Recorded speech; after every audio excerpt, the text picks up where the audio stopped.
In efforts to calm his jittery fellow Americans, Donald Trump last night misspoke.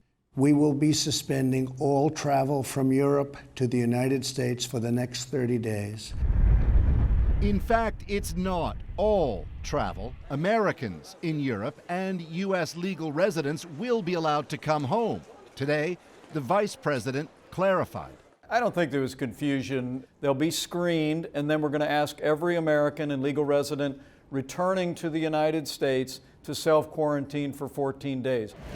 Meanwhile, airlines are scrambling to figure out what it all means for them, how they'll deal with the sudden change in travel from Europe.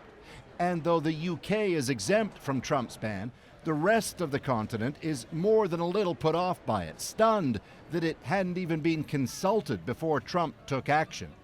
We get along very well with the European leaders, but we had to make a decision, and I didn't want to take time. A larger question, is there merit to the ban anyway?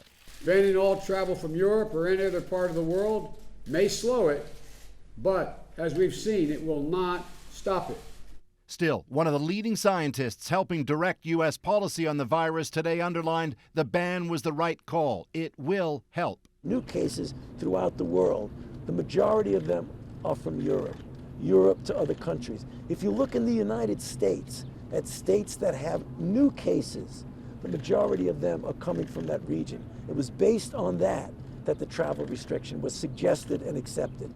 It's Trump's biggest crisis since taking office. His response watched carefully as the country wonders where any of this goes from here. Paul Hunter, CBC News, Washington.